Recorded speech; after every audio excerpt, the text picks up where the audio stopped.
Hello, welcome to my channel Baharampur blogger Dona. আর আজকে Sunday আর আরও একটা স্পেশাল ডে, মানে এখানের জন্য তেলেগু সাইডে আজকে ওদের হচ্ছে গিয়ে নিউ ইয়ার।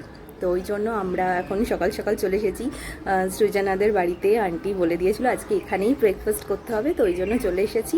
তো চলো দেখি মানে এখানে এসে কী কী হয়, তো তোমরাও দেখো।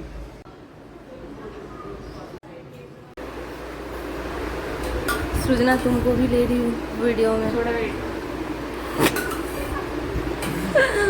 Better I have never shared her like Telugu new ইয়ারে প্রথমেই আমি মানে যেটা খাচ্ছি এই পানীয়টাই আগে ওদের খেতে হয়। তো এটা হচ্ছে 9 রকমের জিনিস দিয়ে তৈরি। আর আমার মুখটা এরকম করছে কারণ ওর ভিতরে যে কাঁচা আমটা দেওয়া আছে ওটা যখনই দাঁতে পড়ছে এতটাই টক কী বলবো। তো সবাই মিলে আর কি একটু হাসাহাসি করছিল আমায় দেখে। কি করছো? है ना হয়েছে? আরে আমার কেন? हाँ सबको ले रहे हैं, सबके लिए रुको मैडम। आंटी आप एक बार वीडियो में बोल दो ना, आप जो विश करते हो आज का happy Ugadi. Happy Ugadi. Happy Ugadi. Happy Ugadi. Happy Ugadi. ভালো করে নিয়েছো তো? হ্যাঁ নিয়েছি আমি।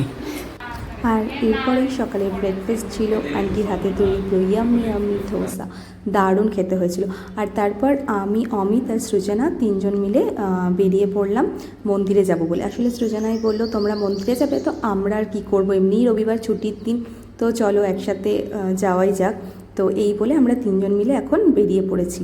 তো ও মানে ওদের এখানে যে সাই বাবার মন্দিরটা আছে, তো ও বলেছিল এখানেই আসবে, তো সেরকমটাই আমরা এই যে এখন মন্দিরে ঢুকে পড়েছি। তো প্রথমে আগে স্কুটিগুলোকে সাইড করে দেব, আর এরপরে আমরা মন্দিরের ভেতর যাব। তো দেখো কি সুন্দর সাই বাবার মন্দিরটা। তো প্রথমে এসে এখানে ট্যাপ কল থাকে, তো ওখানে পা হাত পা সব কিছু ধুয়ে তারপরে আমরা মন্দিরের ভেতরে প্রবেশ করলাম। আর দেখো কি সুন্দর করে সাজানো রয়েছে, খুব ভালো লাগলো দেখে। আর তারপরে এটাই আর কি আমরা মন্দিরের মানে পুরো ভেতরটা ঘুরে ঘুরে দেখলাম, আর তোমাদেরকেও দেখাচ্ছি, তোমরাও দেখো। আর এই ভিডিওটা আজকে তোমাদের কীরকম লাগছে অবশ্যই অবশ্যই জানিও। আমার তো দারুণ একটা এক্সপিরিয়েন্স এখানকার তেলেগু নিউ ইয়ার, এই ফার্স্ট টাইম, তো তোমাদের সাথেও শেয়ার করলাম।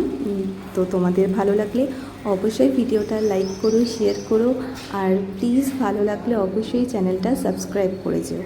তো চলো দেখতে থাকো আর কি কি আছে আর কি সামনে। তো আমরা তো মন্দির থেকে বাড়ি চলে এসেছি, আর এদিকে দেখো আন্টি কিন্তু লাঞ্চ বক্স পুরো পাঠিয়ে দিয়েছে, যেহেতু আন্টিদের আরও একটা জায়গায় যাওয়ার ছিল।